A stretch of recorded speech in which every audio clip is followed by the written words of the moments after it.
It's time to take command with former NFL tight end Logan Paulsen and former Commanders beat reporter Craig Hoffman.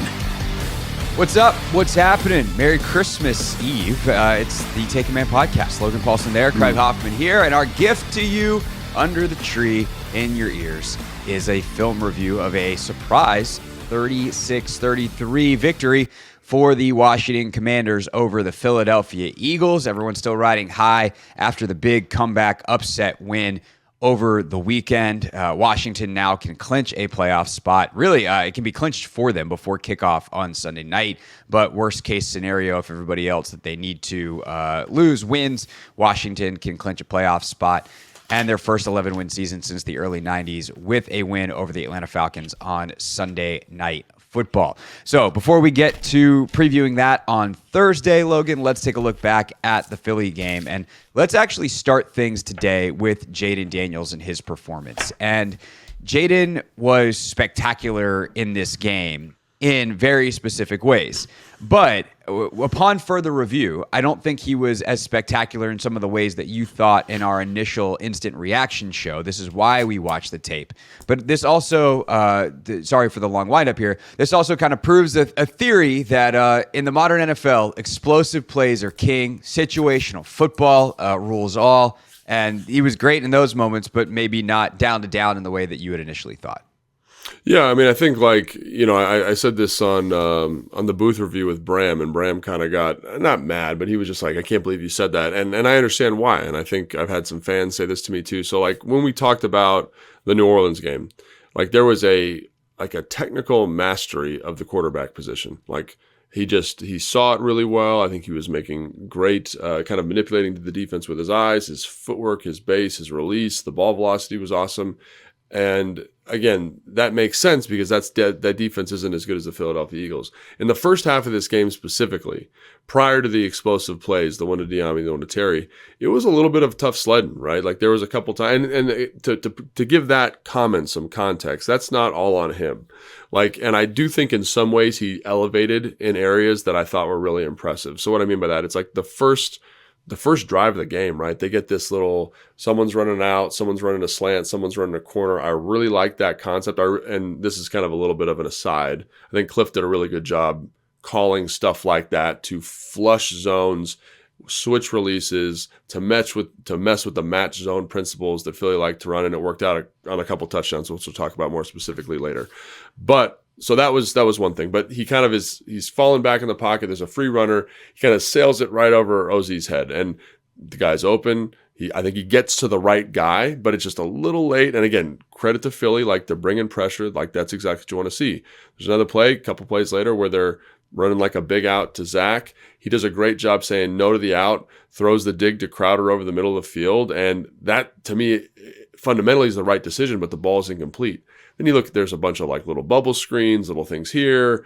And his first like real completion of the first quarter, or maybe it's the second quarter, I don't remember the exact timestamp, is the touchdown to Jamison Crowder.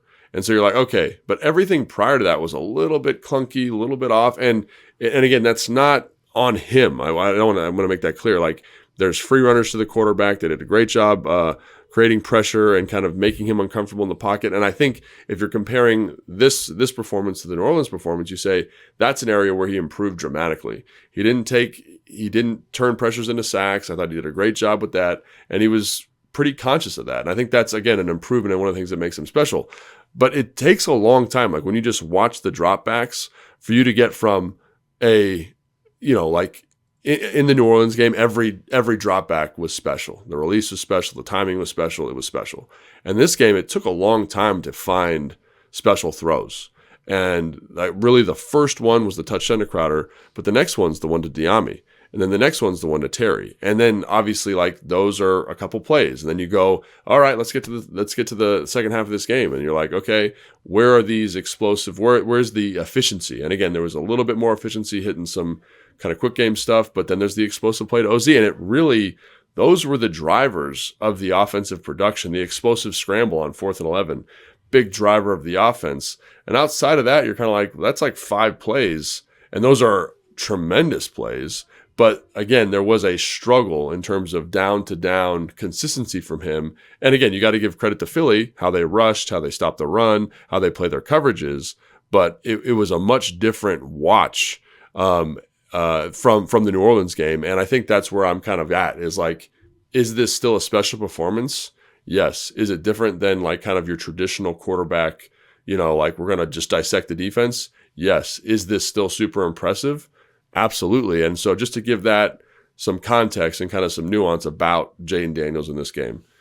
This one was for the fans, not the nerds. Yeah. Like This one was like, give me the highlight plays, give me the I can pound my chest, look at my quarterback making magic. You don't need an advanced understanding of football to understand how Jayden Daniels was great in this game. If you have that quarterback nerd eye for it and you're watching the All-22, then yeah, he struggled at times in this game, and the down-to-down stuff was way harder. But of course it was. They were facing the number one defense in the NFL, and you have to, and like, I think I said this on Friday on the radio show, Jayden was going to have need to have arguably the best performance of his career, because he was going to have to do the type of stuff that he did against Alabama when he was at LSU, or against Florida when he was at LSU, to win this game, where he was going to have to make spectacular plays, because simply just getting the 4 yards taking what the defense gives you against the Eagles, they don't give you enough. They don't give you enough that you can play winning football. You have to go take stuff. And so if you do miss, I mean, even the first drive of the game, he misses that out to OZ. He's facing a little bit of pressure. He's a touch late on that dig to Crowder, and that's enough because the Eagles' defense is all over it, right? Against a lot of other corners, that ball is fine the way it is, but it's a PBU. He has to check it down on 3rd and 10. They're short. They go for it. That's one thing. I'm sorry to cut you off, Craig. I did like that. I did like that there were a couple opportunities where he was getting pressure. They did a great job covering the deeper stuff. And we talked about that from the New Orleans game as an area where it's like, hey, man, hit the check down here. And he did that, I want to say, 2 or 3 times in this game. And it led to near first downs. And I thought, that, again, like the way he managed, maybe that's a way to characterize it. The way he managed the pocket in this game was significantly better than he did versus New Orleans. But again, the windows were so much tighter, and the air in the secondary was significantly less. And I think that's kind of what we're talking. And I think I love the way you said that with the fans. It was for the fans, not the nerds, because the nerd in me loves the pocket management, loves the getting the ball out, loves the check down stuff. But the other stuff was challenging. And I keep going with what you were talking about, but I just had to interject there real quick. No, I think that's a great point, because there was stuff for the nerds too, and I'll get to some stats that kind of back that up in a second. But just kind of running through the first, 4 drives. One of them doesn't count because it's a one-play drive where B-Rob has his first fumble. But on 4th and 1 on the opening drive, they stuff the zone read. He gives it. He probably should keep that one, but Sweat plays it really, really well. Yeah. Like Sweat does a good job of muddying the read. And he gives it, and he probably should have just pulled it and taken his chances. And I mean, I do wonder if either way, I wonder if later in the game he pulls a couple that he maybe should have given, because he's like, I'm not leaving the ball and the chances in anyone else's hands. Yeah, and again, like that was a really tough down. That's probably been one of the more consistent runs on 3rd down for this team, or fourth and short. Again, because it's effective, right? You're giving your best player an option. You're putting the defense in conflict.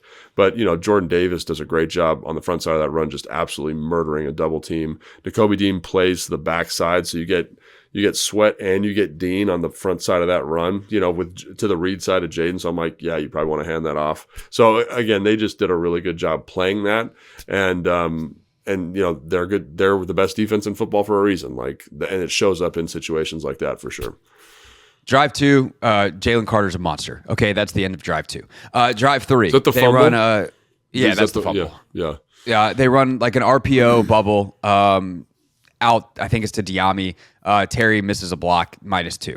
Next play, they go empty. He's late to OZ. This one's nearly a pick 6. That's not good. Actually, he's late and he's off platform. So actually, I don't know if he was. I think in the context of the read, this is again where you're splitting hairs. I do agree that I think he's out platform. So I think usually if his platform's good, and there's a little bit of pressure here too. Like I think that's important to acknowledge. He gets a little bit of pressure, but if he's able to square his feet like he normally is and deliver that, I think that ball gets there with plenty of time. So but the reads on time, the throw is late because of the lack of velocity. Yes, that's and I think and again so that's one where I like the dig to Crowder. I like this, and I like actually the one that he overthrows in terms of process. But again, this is where you see the special of Philadelphia's defense. And I'm really glad you're going through these plays like this because it's just reminded me of all these notes that I had. It's those are the right decisions, but because there's pressure on one, I can't get to a base on one. I'm a little bit late because of how they rallied to the corner on the dig, and I got to get back to the corner, and I got to get back to the dig. Those are all right decisions, but it just didn't execute well because, again, the windows are small, the pressure's a little bit higher, and the leverage is a little bit more. And I think that's a good articulation of kind of what we're feeling from the first half of this game.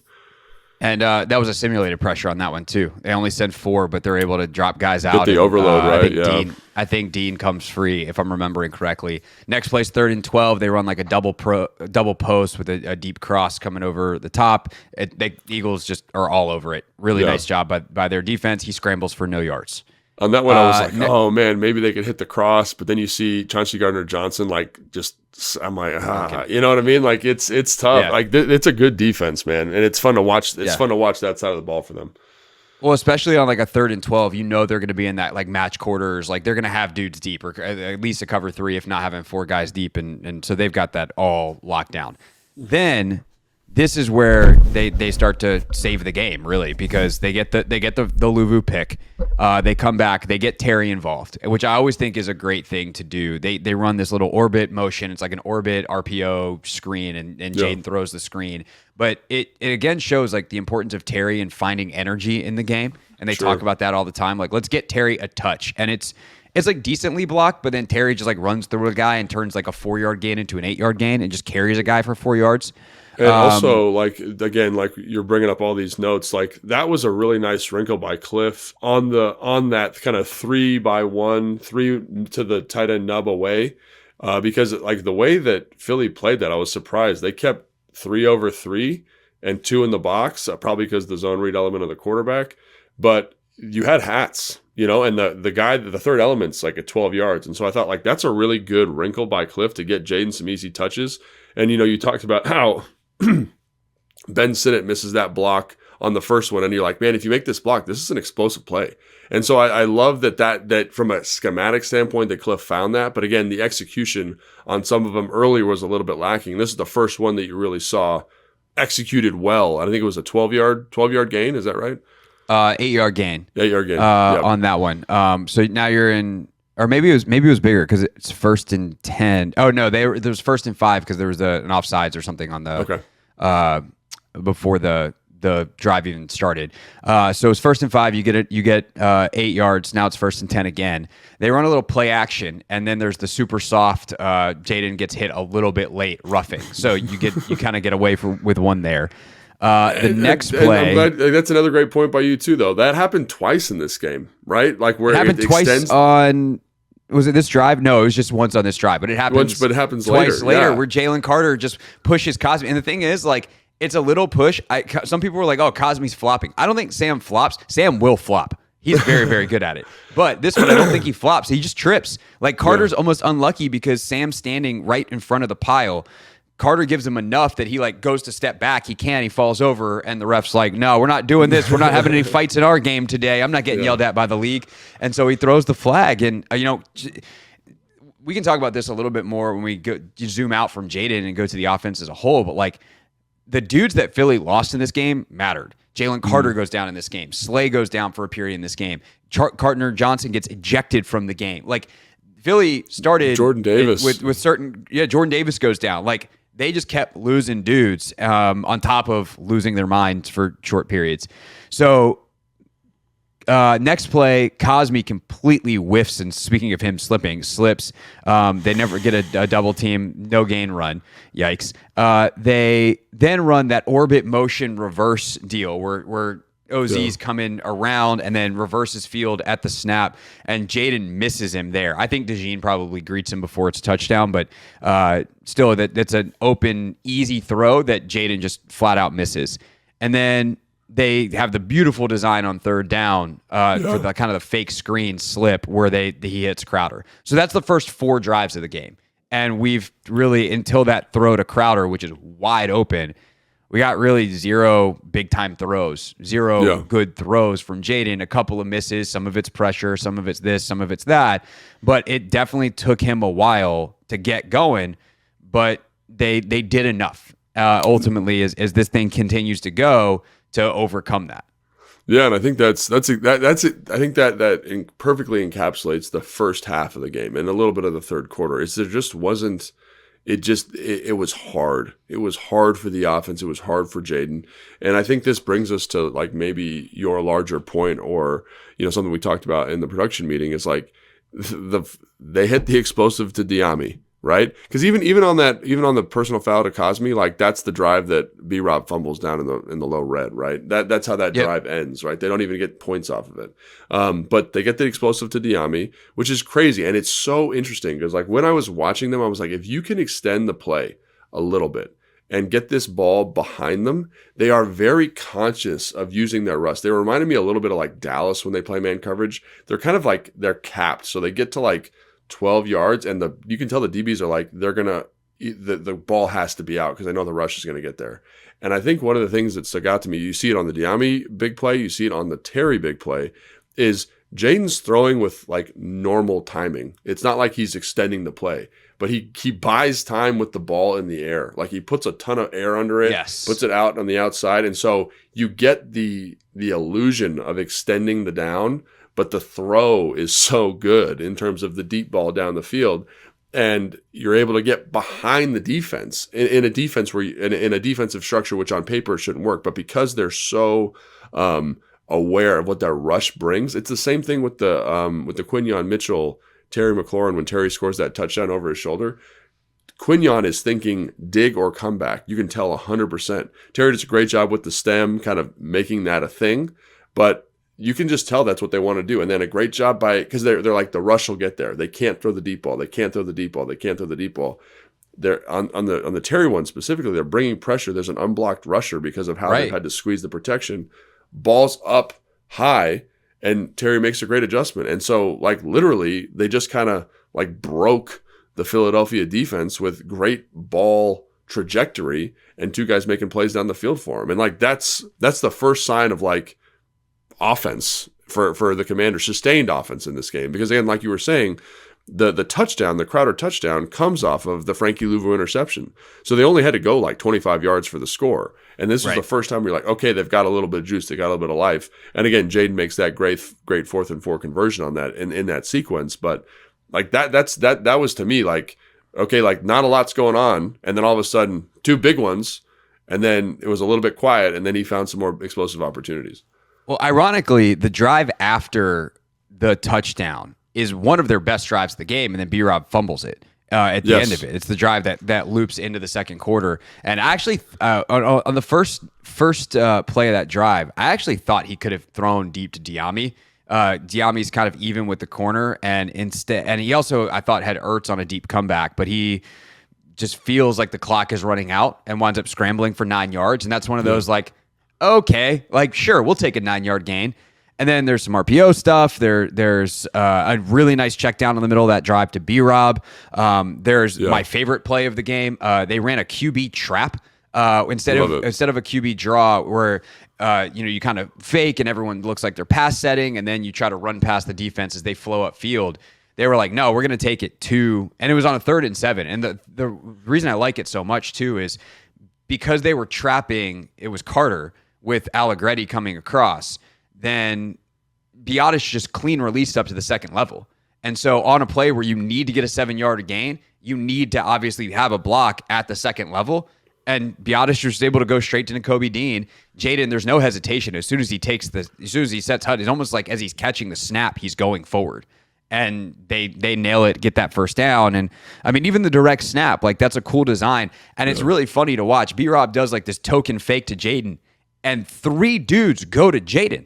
Yeah. And then he fumbles it. So you have some cool stuff from Cliff. Eventually they get going. They kind of lull again a little bit later. They have also two turnovers in 3 plays from the pick that he overthrows, which is a good decision. Bad throw to Luke at the end of the first half, and then 2 plays later, 2 plays in the second half. That play by Zach Bond to force the fumble on Diami was absolutely ridiculous. That is Zach a hell of a play. Bond, he's a Philly guy. He's excellent, man. He's a lot of fun to watch. I almost feel bad that he gave up the TD to Crowder late because that dude had a hell of a game otherwise. Yeah, I mean, he was unbelievable. Him and Nakobe Dean both. I mean, Nakobe Dean as a run player is really dynamic, but Bond, his ability to cover grass underneath, and we talked about that on the preview show. It just makes the defense work, you know. And so, he's special, man. And the fact that they got him on a, basically like a league minimum deal for the position is like, or a special teams contract. I think he's making like $3 million this year is pretty wild. So. Yeah, well, he never played the position before. He was an outside, he was a bad pass rusher, outside linebacker type. And they're like, we think you can play inside linebacker. And he sure as you know what can. But back to just kind of, I think, the larger point here, and to say very nice things about Jayden. Like the plays he makes with his legs in this game on the 4th and 11, where he runs for 30 yards and has his kind of RG3, let's make defenders run into each other moment. The RG3 Mike Vick special, if you will. There's that. On the 2-minute drive to win the game, the move he puts on Jalen Carter on the QB draw. I mean, that goes from what, a -5 to, or like a no gain to like a +9 or something like that. And then there's actually like one more hidden play in there with it's 27 seconds to go, right? They run an RPO, and Jayden's looking to the right, and he pulls it to throw it. But none of the receivers are actually looking for the ball. And so whoever was supposed to run the bubble, the whatever route they were supposed to, the screen, whatever they were supposed to run, they missed the call. And Jayden goes, uh-oh. But he goes, uh-oh, quickly enough that instead of it being a -5, he scrambles forward and gets 2 yards on a 2nd and 3. It's now 3rd and 1 instead of 3rd and 8. They run B-Rob, spike the ball, next play is the touchdown. So I think that to me is the biggest thing if we're going to talk about Jayden, and just the headline and the lead, the first paragraph is all Jayden Daniels made plays when it mattered. Yeah. And that ultimately overrides everything else that happened to this offense in the game. Yeah, and it's so interesting to talk about the game because it comes down to these special, like, kind of very unique, magical kind of moments. It's the completion to Diami, the completion to Terry, the 4th and 4 conversion that bridges those 2 plays, right? Which is again special, right? It's the 4th and 11. I mean, that was an incredible play. Just like mind-boggling play. Like, first off, the courage by Dan to go for it there is just tremendous, and then the confidence in Jayden to get that done and get that executed is special because there isn't really a lot of spot to go with the football. And that was the one we were talking about the postgame show with the dig right before. Like, I love the aggressive mindset on the dig because like that's the kind of tight window you're going to see there in terms of the quarters match. But again, to make for that those that play, don't remember, it's the dig to Terry where the ball bounces up in the air and is almost picked, and then the next play is the 4th and 11. Yeah, and so again, like I like the process. I like how he saw it. And again, like we didn't make all the throws we needed to, but when it was time, like the stuff he did do was special, and it ultimately leads to the win. Like even the one to OZ, like it's a broken play. You got to get to that guy. But it's really like, if you think about it, it's 4 explosive plays that lead to points. And like, that's the game, right? I mean, I'm trying to think if there's something I'm forgetting there, but like that's the ball game. It's 4 explosives that he cultivates and he creates. And then obviously the last 2-minute drive, which is a little bit more consistent from him in terms of completions and finding opportunities. But it's what he did as a runner. It's what he did as a competitor. And it doesn't show up on a stat sheet. I was listening to the 33rd Team's podcast, Check the Mic, yesterday. And one of the things they were like is, Bryce Young played better than Jayden Daniels. And on a down-to-down, throw-for-throw basis, you probably have an argument that might be true. But in terms of the leveraged moments and the big plays, there's no way that that's a valid argument, right? There's no way that you could say that because, again, like football is not just, your completion percentage and all, sack percentage and all that kind of stuff. there's a playmaking element to it. And when you look at that element, which no one, I don't care how good PFF feels their quarterback metric is, like, you can't quantify that. And that's the thing that I think really jumped out to me. There's one thing I do want to talk about that's kind of a negative, and this is important to touch on, is he throws the second pick, and you think the ball game is over. It probably should be over. If Devontae Smith catches a ball, he catches 99 times out of 100, it's over. And so that's something that I think needs to be like at least acknowledged, is that he had that should have been the drive to win the game. But you gave Philly a chance to close it out. They don't do it. And then, again, you do it with the second opportunity, but I would rather not give him two bites at the apple there. You know what I'm saying? Well, and also he threw his other pick is at the end of the first half. Yeah. And so, for as great as he was in, fourth down, like that situational stuff. And third down, I think 3 of his touchdowns came on third down, 3rd and 2, 3rd and 8, 3rd and whatever. So, he did a third down, great job. And like you're saying, the fourth down stuff was great, but end of game and end of half, big moments, and he's been money in most of those this year. But you can't force it, and that's really. I mean, the first one is not a force. The first one is just a bad throw, and you just got it's the right read. And again, that's something that comes out of this game is I felt like the throws that he did make when he did get there, they were it was the right mentality. And again, there's a little bit of pressure, all those things, throws a little bit off, and that's kind of something that we saw. Again, we've seen it a couple of times versus better defenses where it's just a little off. And again, you got to give credit to the defense, but that's something that I want again now to kind of see improve. Because again, every week we've talked about it. No matter what you give him, he seems to get better. And I think he got better in this game from last week in terms of taking sacks and handling pressure and trying to make tight window throws. But there was a little bit of an accuracy issue. And so it's like, how do we keep growing that in the context of a win and looking to improve and kind of as a supplement to all the special stuff that he did. One last number to cap off the Jayden discussion. And I don't have this in front of me, so I'm just going to have to rely on remembering it from listening to Mays on the Athletic Football Show yesterday when I was listening to their game recap. But the EPA per drop back number versus the EPA per attempt number. Typically, EPA per attempt. So how many times when you drop back, you actually throw the football? That number is going to be higher than EPA per drop back because what drop backs happen when you don't throw the football? Sacks. Well, he only had 1 sack in this game, and on a couple of dropbacks, he winds up scrambling for major yardage. So his EPA, the one that Mays had yesterday, I think it said EPA per dropback was 0.31, EPA per attempt 0.13. So every time that difference is completely explained by the fact that he took only 1 sack in the game, and on a number of dropbacks where he doesn't get the ball off, he creates massively positive plays that help move the Commanders towards points. And so that ability to eliminate the negative, in fact, turn negative into positive, is why he is so ridiculously special. And then once you continue to become more efficient as a passer, that's how you become the Lamar Jackson, the Josh Allen, the best, the Patrick Mahomes, the best of the best, which is certainly the trajectory that we hope that he's on in the long term. And I think just to kind of clarify that point that you're making is we've seen him be a very efficient passer, right? We've seen him be absolutely excellent and dialed in.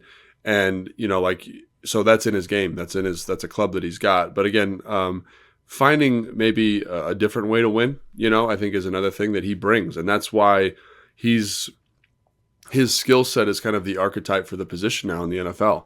You need a guy that can move around, that's hyper accurate, that super smart. And so when it's not hitting from a pass game standpoint, we can find opportunities throwing the football or running the football, And I think that's what you saw is it just was a little bit different. It was a little bit more high leverage. Again, we talked about the explosive plays and how it's hard to live and die by explosive plays because the completion percentage on those tends to be so low and that can kill your offense. But you hit on a couple of those, you make some plays with your legs, you don't take any sacks, and this is the result. And again, you and I both think Jayden Daniels did a great job in this game. I think we're just trying to give some context about how this is a little bit different and how there are some areas where you're like, hey, this could be better. And I think that's the thing is Dan, I talked to Dan yesterday briefly about it, and he was also like, yeah, Jayden's going to be hard on himself. There's areas for him to improve, and he knows that. And I think that's another thing that makes him such a unique player is that he is so, for how young he is, he's so motivated to find every opportunity to be the best version of himself. And so I think, again, we think he's good, but there are areas for improvement after this game. Yeah, it's like if, a basketball player who's not like a streaky 3-point shooter, but tradition, like game in, game out is really good, driving the ball, they're going to score 25 just about every game. Like this today, the drives weren't as good, they weren't as efficient, a couple of turnovers on some stuff you usually hit, dribbling the ball off your foot, but you hit 6 threes. And so you just got your 25 points anyway. And then there's also going to be games where you do both, where you hit 6 threes, 8 threes, and hit your stuff, and you're going to have a 50-point game. And Jayden's got some of those in his bag and in his future as well.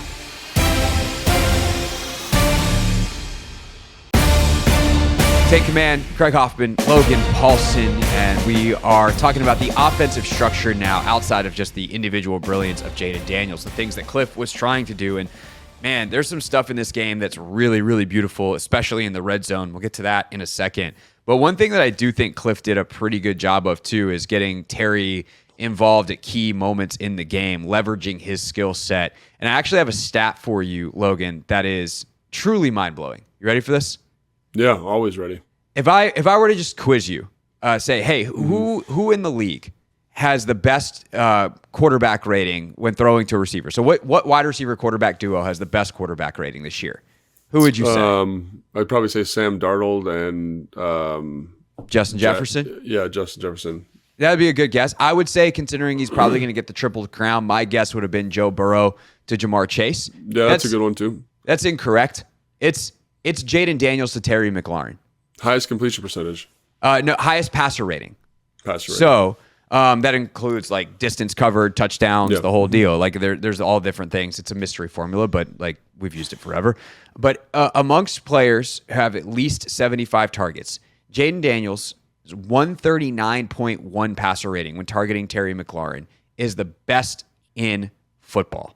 And so I think they do a really good job in this game of some moments where it's like, Terry's been a little quiet for a while, getting him the ball. Obviously, I think there's some times in this game where it's like, I think we probably should run Jayden here. And, I know that there's some of the specifics in the design that weren't your favorite. I like that Cliff was trying stuff. I'm a try stuff guy. That's just me. But I think as this game went on, the structure and how they got certain guys the ball, some of the things they kept coming back to, some of the RPO game, especially with the bubble screens, getting some success out on the edge. Like they found ways to move the ball against the best defense in the league. And I think the other thing that they did that I really love from like a structure, it was jab, jab, jab, jab, jab, haymaker, jab, jab, jab, jab, haymaker. We know the ones that they hit, and we talked about some of the deep shots that Jayden hit already, but there's a couple other more that they miss, and that willingness to take those shots, to throw those big punches, I think really ultimately is why they're able to overcome 5 turnovers to score 36 points. Yeah, I think that's a huge element. And also, we'll talk about this more in a second, but just how inefficient Philadelphia's offense was, specifically in the second half, about scoring touchdowns. I think they kicked 2 field goals or whatever. And obviously that anytime you're not scoring touchdowns, you let the other team, you give them an opportunity to kind of lap you, so to speak. So, but yeah, just in terms of the stuff you were talking about at the beginning of that with the offense, I love how Cliff called the game. Again, the red zone stuff was excellent. Like I love the kind of little bubble. It's like a fake bubble screen to Jamison Crowder. Because again, one of the things about when you're playing a match coverage and you're crossing people across each other. So on that play, they've got 2 people running basically posts. They've got a back to the flat. There's a little bit of hesitation, but those 3 defenders over those 3 offensive players have to communicate that pass. And you could tell that Chauncey Gardner-Johnson doesn't get the communication from Cooper DeJean that they're switching. Cooper DeJean's going to take the back. Chauncey Gardner-Johnson's got to take Crowder on the post, and they drop it. And that is a well-engineered, well-designed play. I think the one to OZ is also very good in terms of like it's a guy fast to the flat. The outside player is running like a 5-yard in, and then OZ is running a corner. And so what you're doing there is you're basically saying these 3 guys have these 3 players. We're going to stress rules. So the second I send someone to the flat, the guy who's covering the out now has to take the flat. The guy on the corner now has to take the in, and the safety has to take the corner, who's now and the safety is inside leverage on the corner because he's playing the in if number one were to go in right now. And again, it was just a really it's not an overly complicated thing, but in terms of just breaking rules and being like, hey, are you guys at home here in terms of your match coverage? No, there's going to be a dude wide open in the back of the end zone.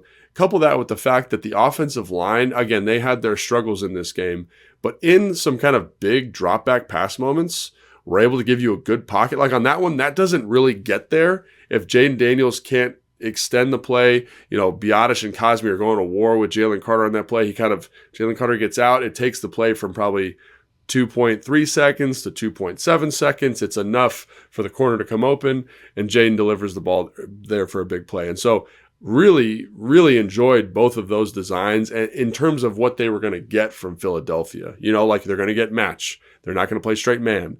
And we're going to just break your match with some of these concepts. And just so when you're calling them, the down and distance to call them, I thought were all were very, very smart plays.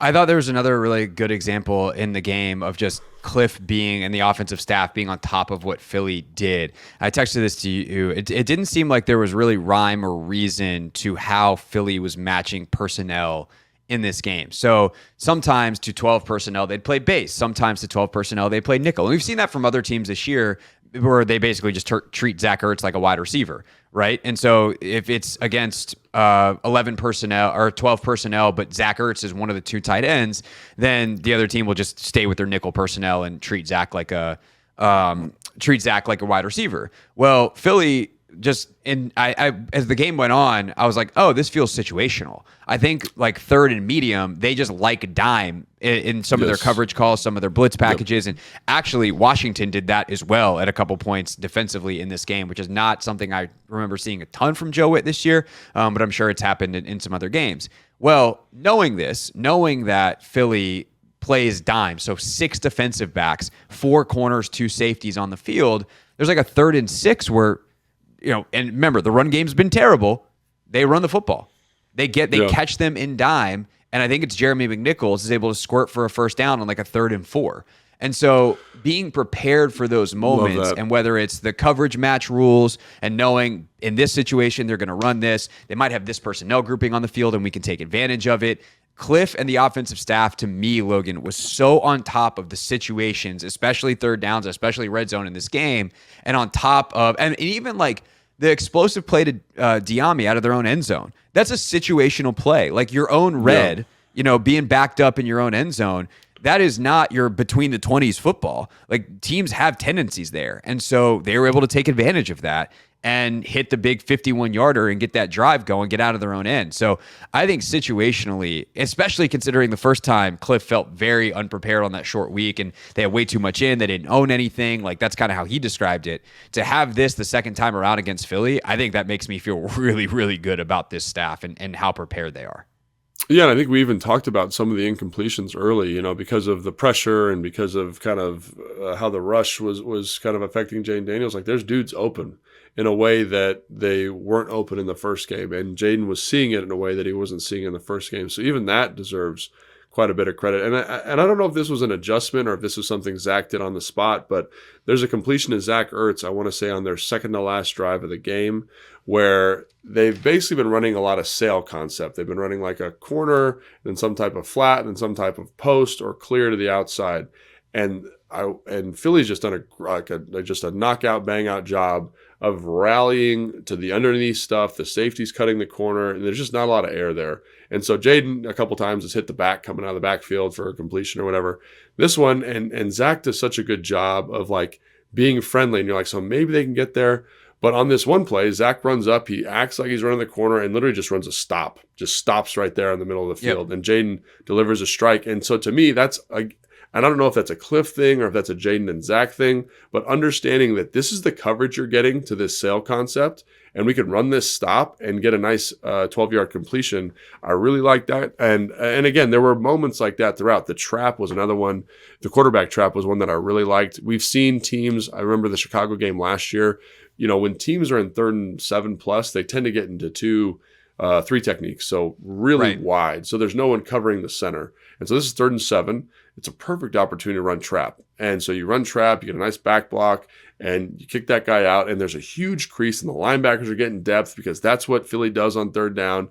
And Jayden does a great job of maximizing it. And so there were a lot of, I think, really well-designed plays, really well-coached plays from a pass game standpoint and from a situational football standpoint that I'm really glad that you brought up there. So go back to that sit to Ertz too, because I want to give you some credit, sir. What's the big thing you said to try to take advantage of on our previous show? Can you get DeJean and Bond just flying out to the flat and create a little space in behind them? And on that play, Chris Rodriguez runs out to the flat, and Zach Bond goes screaming out there with them. And Zach's able to sit in right behind it, and they're able to get that conversion. And then the next play is the it's funny because that's the touchdown to OZ where they had too many men on the field, and I was charting the personnel for the offense and the defense on every snap, and so it's 11 personnel, and then I just put LOL personnel because there's too many dudes. How do I characterize 12 players? You just LOL personnel.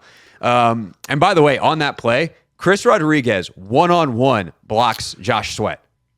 And I thought, he's chipping in the game. I thought that. And then I went back and watched. It's a full slide. Boom. They slid away from him. And I was like, I don't know how we got to this as a good matchup for us, but great job, Chris. You know what I mean? Like, great. Like, and it's not perfect, but it gives them enough time to vacate and see this throw. And I just was like, man, I don't know if I'm putting that in every single week, but whatever they saw, whatever Chris said, like that worked out well and it ended up being an explosive play. So again, like there was a lot of fun stuff in this game from a schematic standpoint. Again, there was a little bit of an execution, and that's the thing is like we're nitpicking execution, but this is good defense, and the windows are small, the run lanes are tight. I will say there was some run game stuff, which it would be interesting to talk to some people about. I don't know if you want to double click on that. Well, no, that was going to say, I feel like if we get through this entire offensive film review and we talk for 45 minutes about the offense, we don't acknowledge that the run game with the design running back runs was absolute booty in this game, then we probably have not done our jobs, especially for a team that's been awesome running the football all year. And 2 weeks ago against the Tennessee Titans ran for 250 yards. So I know it's the Eagles. I know it's hard, but what happened? Yeah, so I think it's multifactorial, obviously. So the first thing is like you have to acknowledge is the personnel, which we did. Jordan Davis, I think we talked about on that first 4th and 1, like just absolutely murders people. Jalen Carter is special. Milton Williams has been special this year for them, and then Zach Bond and number 17 do a great job of getting downhill and fitting runs. So that's one element. There's also an element of like some of the ways that they targeted some of their zone read stuff, and targets are funny with run games, right? So let's just kind of, usually let's say you got 5 offensive linemen and they have 6 people in the box. You have to kind of be creative about how you're going to block that guy. So one ways that the commander do it is they read one of the defensive ends. Let's say we're reading the defensive end on the left. How are we going to target this run to block the 2 linebackers, right? Because if the linebackers are pushed to our right, it's easy. The double teams can sink. We can push across the ball. We can really sit our double teams and create horizontal displacement, which is really effective. For whatever reason, and I think it's probably because of the zone read, the 2 linebackers that Philly played would line up. One of them would line up really to the offensive left, to the zone read side, and the other one would line up basically over the center. So you can't really take those double teams anywhere. So that's a huge thing, is that the second those guys step up, the double teams are basically dead, and there's no way to create the movement you need to, right? Because of how we coach our zone read. We coach the zone read really downhill into the line of scrimmage as opposed to across the ball. So there are a couple things like that where you're like, technically, this is really hard for the guys to execute, and there's not a lot of answers in this. So that's one thing. And then real quick, Logan, just something that we might be taking for granted. Like the way a double team works in the run game is you have 2 offensive linemen, one of which has a good angle and one of which has a bad angle. Typically, like if you were to try to one-on-one that guy, they will go. So let's say it's a defensive tackle, the center, and the guard, and you're running to the left, and so it's the center and the left guard. The left guard has a really good angle to seal off and create like a wall, the old Vince Lombardi. We got a seal here and a seal there, right? You get the seal to that side. If you're just running straight, okay, cool. The center would also be able to get to the other defensive tackle to his right. But you need someone to be able to block the linebacker. So what happens is the center and the guard, let's say, double team the defensive tackle long enough for the center to overcome his alignment disadvantage, get that seal, and then the left guard releases up to the linebacker. Because of where the linebackers are, what you're saying is that's basically impossible. They've already beaten the angle, and you're not like, unless the left guard in this case were to just sprint off the ball to the second level, he's got no chance. But then the center has no chance on the first guy, and that second guy doesn't matter. Just felt like that was probably worth double clicking. No, that's exactly right. It's just basically like the positions, right, of the linebackers in relation to the defensive lineman. That's all it is, right? It's just it's like geometry, basically. Like, but it's also why you can't just be like, well, then send someone up there. It's like, well, then the first guy's screwed. So it's hard. Yeah, it is really hard. And that happened a couple times in this game. And it just, when you're playing defensive tackles as good as these guys are, the double teams need to be really crisp and they need to be really, and you need to make sure you ensure good angles. And so that would be a conversation to have with maybe Anthony Lynn or Cliff about how do we ensure our targets, our run targets, ensure good double teams. And that can be hard. And that was something that, when I was with Kyle in San Francisco and Mike McDaniels was the run game coordinator, he was insane, quite frankly, about finding those good angles, because especially against a team like this, you understand how important it is. The problem with ensuring good double team angles is sometimes there's an unblocked player like to the hole of the run or to the backside of the run, which you're kind of asking the running back to run off of. And so again, like it's kind of, stealing from Peter to pay Paul type of deal. And sometimes it's good and sometimes it's bad. And there's different philosophies and different approaches to get there. The other thing is I felt like the backs a couple times had not clean runs, but if they keep it a little bit tighter, they help the offensive lineman out as opposed to trying to bounce or cut back right away. You're really, with linebackers as fast as these guys, you need to make sure that you are helping to set the double teams. And that's where it's the targets, it's the running backs supporting, it's supporting the linemen in terms of getting to their assignments. And then also it's just making sure you have good one-on-one matchups. And that's one where I thought perhaps they could have gotten to more trap, more wham earlier in the game. But again, they didn't have a lot of run volume the way they had versus Tennessee. So I think it's harder to kind of stack runs in that same way. Yeah.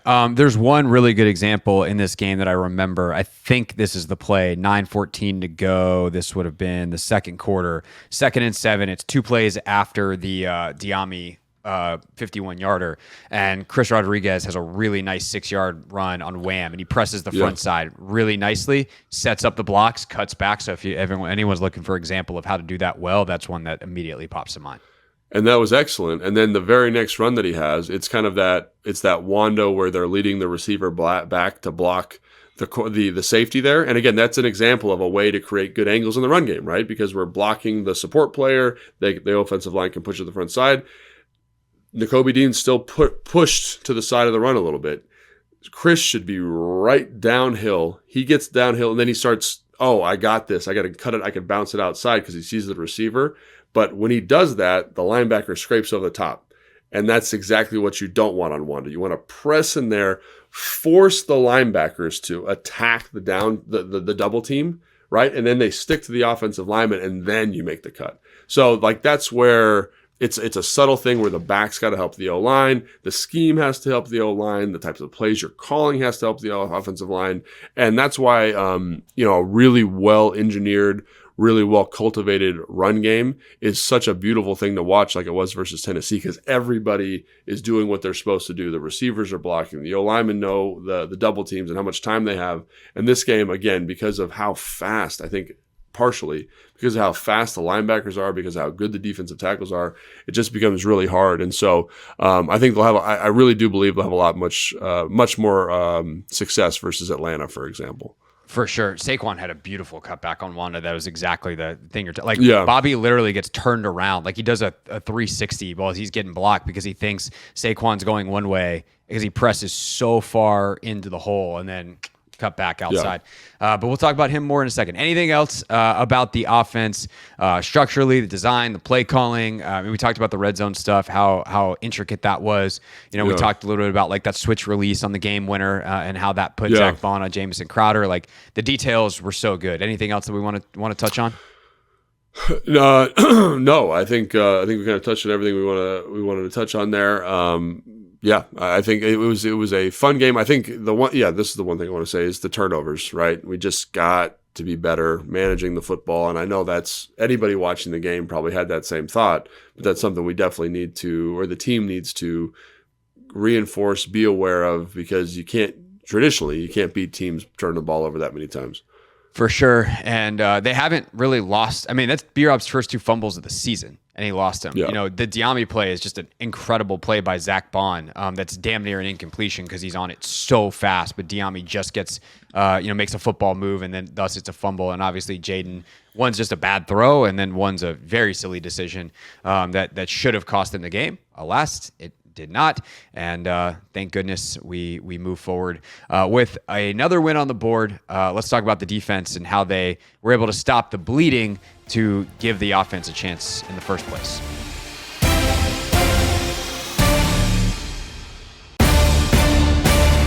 Take Command Podcast. That is Logan Paulson. I am Craig Hoffman. And let's talk about the Commanders' defense and how they ultimately did just enough. Got some key stops at key times. They stopped the bleeding of the early success the Eagles had to help Washington get this 36-33 win. All right, Logan, let's start off with the obvious thing, which is how they were able to turn the faucet off on Saquon Barkley. Ready for the next-gen stats version of how the game turned? Yeah, so I think you're getting ready to watch. You're like, okay, what's going on? What'd they do?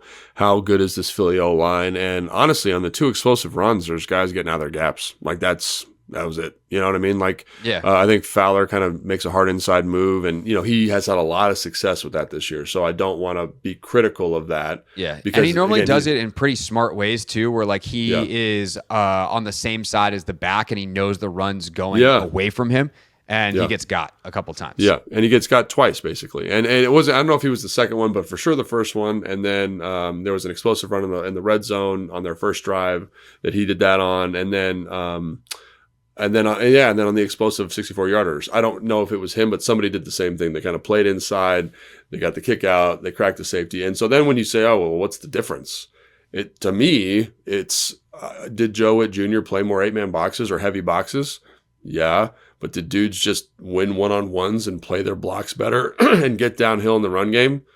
Yeah. Like, I think that was the thing. It was like I was expecting some like revolutionary schematic element, but it's like you get Carl Davis in there, he's playing a block. You get Holmes, number 96, who's a big kind of defensive end, winning one-on-ones in the run game. Everyone talks about winning one-on-ones in the pass game. Sometimes you just got to get big dudes in there going to win. Sheldon Day, man. Oh, my God. That dude he can split a double team. Up the field and then even Jerzon, he struggles with double teams, but when the run's away, he does a great job in pursuit. Duran, I thought, did some good stuff. And then the guy that maybe exemplifies this the most is Bobby Wagner, man. Like his feel for taking on blocks and knowing where runs are going, his anticipation, like that was a huge element. And there is a little bit of air, but you get guys fitting the runs where they're supposed to fitting with Urgy. Frankie Louvi does a great tackle for loss. That's the other thing too, is I felt like in conjunction with a more consistent defensive approach in terms of playing gaps, playing more physically.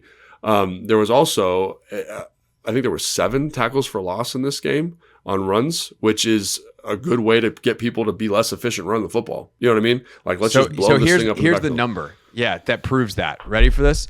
After starting the game with 109 yards and 2 touchdowns on his first 7 carries. So 109, 7 for 109, 2 touchdowns. Okay, that's how Saquon Barkley started this game. He finished by gaining just 41 yards on his final 22 carries. Barkley gained 99 of his 109 rush yards before contact on his first 7 carries and was not hit behind the line of scrimmage once. On his final 22 carries, Barkley gained -4 rushing yards before contact and was hit behind the line of scrimmage 13 times. That is 59% of his runs. 13 of 22. He is hit behind the line of scrimmage. The Commanders started the game. I ran out of characters. I have to go back to the actual insight here. Hold on one second. This one's too good to not finish out. after starting, oh God, I feel like this is the oldest I've ever felt. I'm like, I need glasses. Somebody help me. The Commanders started the game by utilizing single high safety shells on just 3 of 12 plays, 25%, but adjusted after Jalen Hurts exited the game, aligning in a single high shell on 40 of the final 59 plays. That's 67%. Barkley gained just 28 yards and had 2 successful runs on his 18 carries against single high safety shells, compared to 117 and 5 successful runs on 9 carries against 2 high shells. So there was an adjustment. They put another guy in the box. But it's also like when you don't have to worry about a quarterback booting out or pulling the ball on his own read and that backside, you can just be so much more committed to closing down your gap. And against a runner like Barkley, and especially when they run a ton of inside zone, they run a ton of Wanda, and he's looking for that cutback. That cutback's not there all of a sudden because you're not slow to your gap because you're not worried about Jalen Hurts. And while, yes, these guys executed on a much higher level, I think it's hard to overstate the importance of Jalen Hurts leaving this game and how much that had to do with how well they were then able to execute because they had one enormous less thing to worry about. Yeah, and this is the other thing about Saquon. Like, Saquon is a special runner, right? He's a special talent. He's physically gifted. But when you get to, like, technical running back evaluation, he doesn't run well in bad and poorly blocked looks. Like, he becomes very average, you know? And so I think that's really what Washington did, is they're like, we're going to force you to do something that you're not excellent at. And you saw the result. We're not going to give you clean reads. We're not going to give you clean looks. We're going to be physical, beat blocks, make it so you have to, like, I'm trying to think of a really good example of this. Like, make it so that the hole is not 3 yards across, it's 6 inches. And there are backs that are really good. Like David Montgomery, when you watch Detroit, is excellent at finding that 6 inches, that soft spot, cramming the football in there and getting you 4 yards.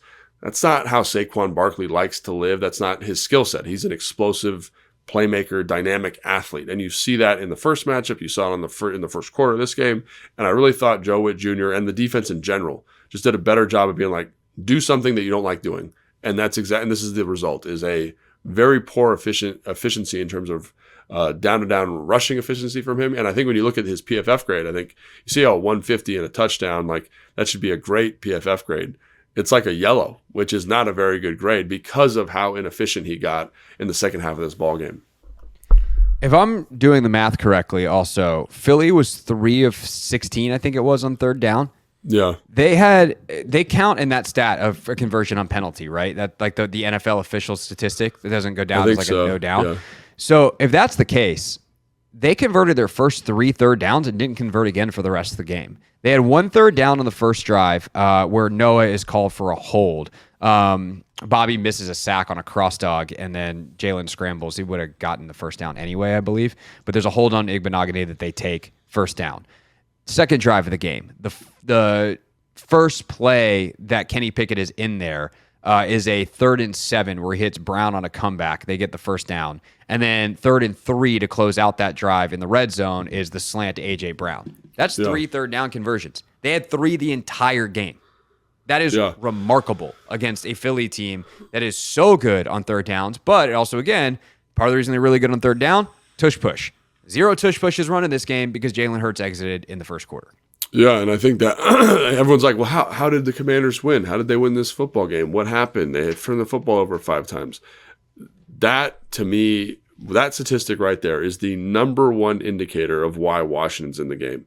Is because if you cannot convert on third down and you cannot possess the football, you're just giving Washington more bites at the apple. You're not capitalizing on any opportunities. So again, like everyone, it's funny how narratives go. Everyone's giving Jayden Daniels all the credit, and he deserves a ton of credit, right? But when you really look defensively, like the big plays, the big moments in this game are really on that side of the football, right? And again, you get help a little bit from Philadelphia in terms of drop passes, but you know, like there's a third and 3 where Marshawn Lattimore punches the ball out of A.J. Brown's hands late. They have to punt. There's a 3rd and 4 where they hit Saquon Barkley on a rail and Bobby Wagner punches the ball out late. There was an early third down where they hit a crosser to A.J. Brown and Marshawn Lattimore punches the ball out late. Frankie Louvu gets an interception. Like, there's 4 sacks in this game against the best offensive line in football. Like, that group. Dude, the pressure rates in this game Yeah. for the Commanders were out of control. Yeah. Like, and we talked about this in New Orleans, like they seem to be coming alive as rushers. And I think that's something that is really exciting because it's just going to deleverage the secondary. But it's fun to watch that group. And I think in a game where we're kind of talking, offensive efficiency, like defense put their mouthpiece in and made plays in this game at a very high level. And that was exciting to see, especially on the rewatch, and in the moment, you're like, oh, Marshawn gave up this PI and, that was dumb and they got 3 points out of it. But in reality, like they stepped up and made plays in the second half of this football game, let the offense do its thing. They brought a ton of pressure in this game against Hurts, who was 1 of 4 before exiting. They had blitzed on 2/3 of the snaps. I don't know how that works because I guess he had more dropbacks, but he ran. So 2/3 of the dropbacks that they blitzed against Pickett over the course of his 30 dropbacks in the game, 53% blitz percentage. Wow. And they got home because they were 40% pressure rate against Pickett, 50% against Hurts. Now for Hurts, he gets out and is able to run. Yeah. And you see how dangerous that is. And obviously, Jayden does the same thing to other teams all the time. But against a guy like Pickett, like you can do that. And then it's not like the back end was overexposed. And this is the beauty of having a guy like Lattimore, of having guys that can cover. I mean, you look at the average separation numbers. Like basically every Commanders receiver had more average separation than any of the Eagles receivers. And they don't throw to anybody but Brown and Smith anyway. Literally, Gainwell and Barkley each have 1 target each. That's it. Like no tight end targets. No. Jahan Dotson ran 26 routes in this game, 0 targets. CJ Uzoma, 4 routes in the game, 0 targets.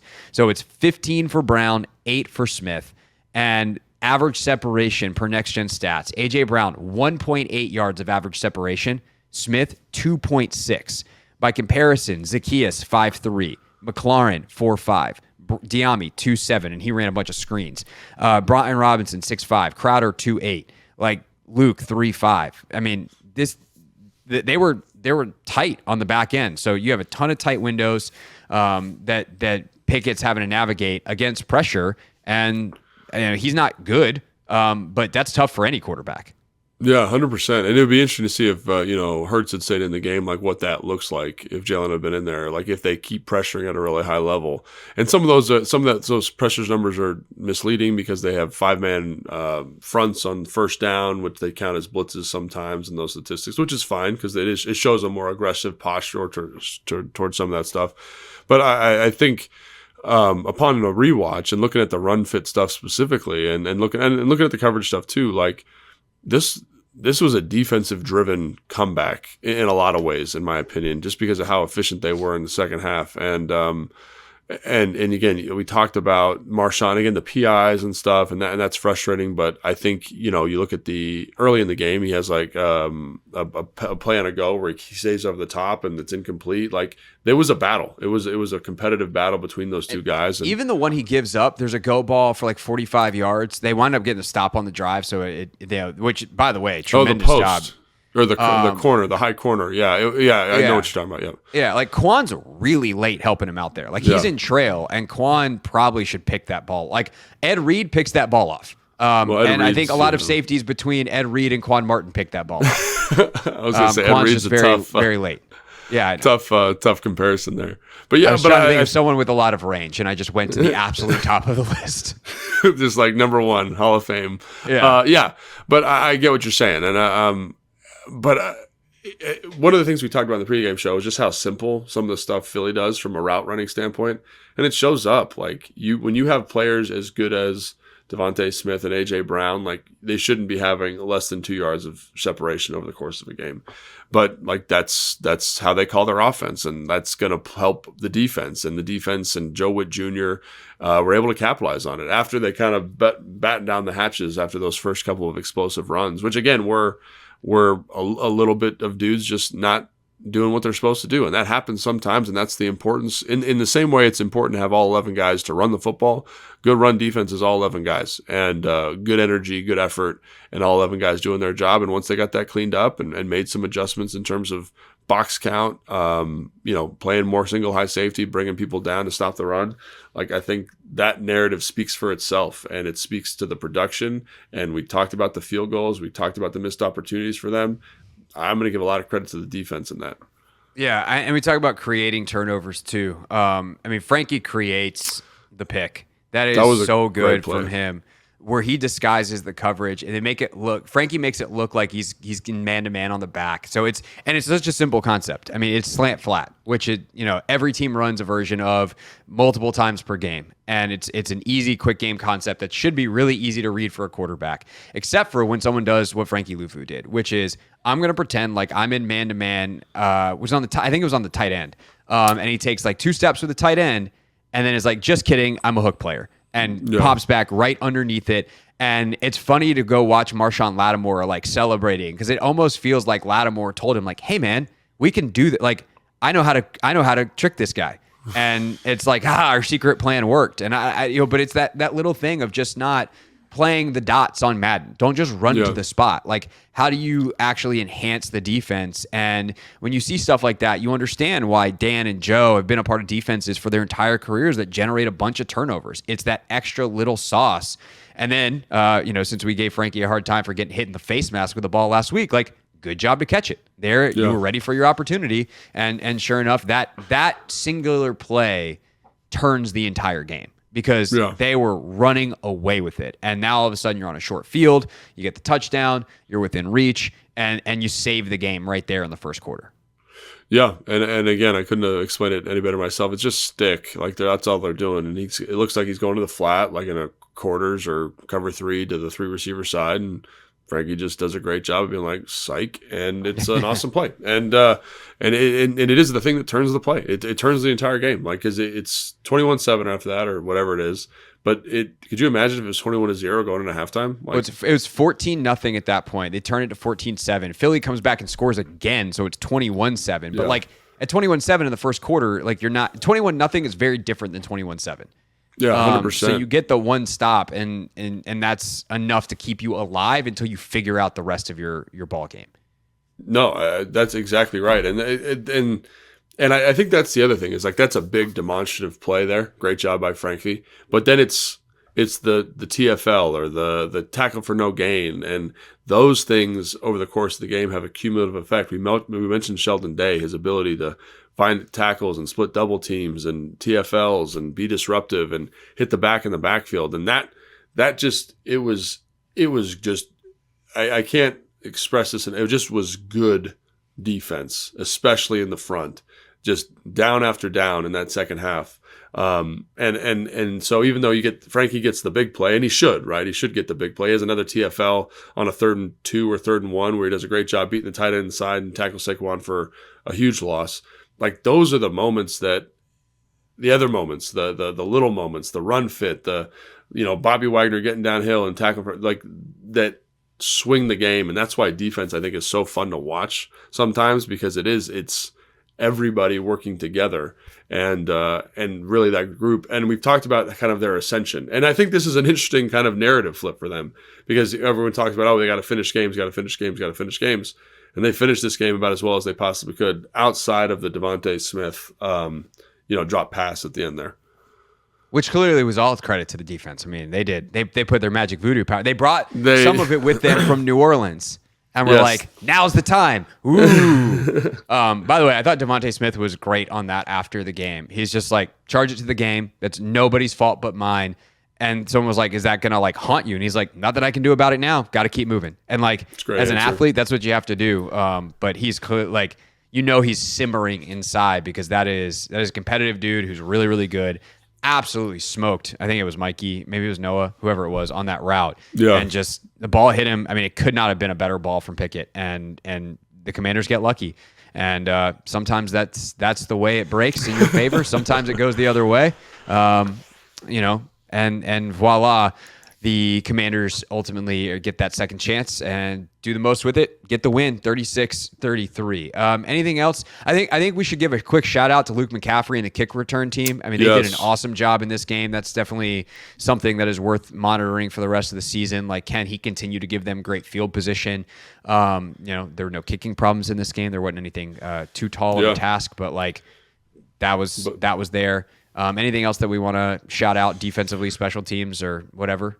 Tyler Owens, I want to shout him out. I mean, he had two just insanely physical tackles on kickoff, and that whole group's doing a great job. And you mentioned Luke, and he just seems to have a good feel for that right now. And if he can continue to do that, especially in Austin Eckler's absence, like that's great value for a guy that was kind of looking for a role a little bit, And so, I actually wonder if they are going, wait, if you can do some of the Austin Eckler stuff, should we have you do more of the Austin Eckler stuff? Even offensively, I mean, he had a great screen, which, by the way, OZ's pancake block, he destroyed the DB in front of him on that. But like Luke's apparently a good screen runner. Like let's see what's up there, because some of the halfback screen stuff isn't working. He played a little running back, played a little wildcat quarterback, and I know they were kind of messing around with him there, but just a way to maybe get him some more touches. He's a big guy, he's strong, like find ways to get an explosive player some touches. I don't know if that's the juice is worth the squeeze, but I think I've been a part of staffs where it's like, oh, that guy can do that. Like on the kickoff return, like let's find ways to get him some opportunities in the offense. And I don't know what that looks like. But again, when one thing Cliff will do is they'll find ways to maximize talent. And so I think that's a good shout out with Luke. And I also think Tyler, man, he's just a beast on teams. He does a great job.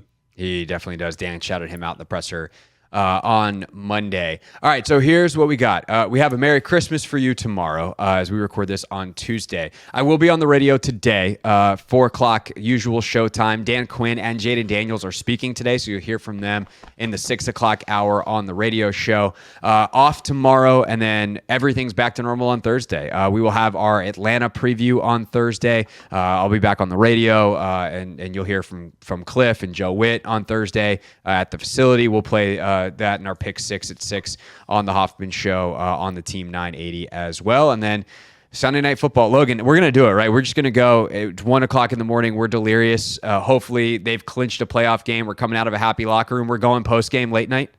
Yeah, I think that's what we got to do. I mean, we'll see. We'll see how we feel, but that seems like the right decision. Yeah, pretty good chance that we're doing a post-game show late night. So it'll be live at very late night on YouTube, which sounds dangerous in the best possible way. And then it'll be in your podcast feed if you're like, I think I'm going to go to bed after the game, and you can get the reaction Monday morning. So for Logan, I'm Craig. Thanks so much for watching. One last thing I will say, if you've made it this far, you're a true diehard. I would love to see you on Sunday. I think Anthony Haney, my radio producer, and I are going to do some wandering of the parking lots. So if you're going to the game and you're tailgating, either go to hoffmanshow.com, use the contact feed, let me know where you're tailgating, and we're going to try to come say hi, or shoot me a DM on Instagram at hoffman.sports. And especially if you have really good hot wings, we're going to make Anthony doesn't know this yet, Logan, but I lost competition Wednesday this week. It's the first time in like 2 months that he's beaten me in our picks. So I'm going to have to eat a hot wing that's decently spicy, but not like Da Bomb on Hot Ones spicy. Like I should be able to function after. And so if you have good hot wings, I need to come eat your hot wings. I'll even pay for them if you have an entry fee to your tailgate. But shoot me a message and we'll come visit. You'll be on the vlog. It'll be a good time. All right, that's our show. We've talked for a very long time. Merry Christmas, everybody. Merry Christmas. Thanks for watching this clip of Take Command, which has a brand new home. That's right. You can watch on YouTube at the Team 980. You can also listen to full episodes in the free Odyssey app, which is now enabled with Apple CarPlay. So we'll just, follow you around.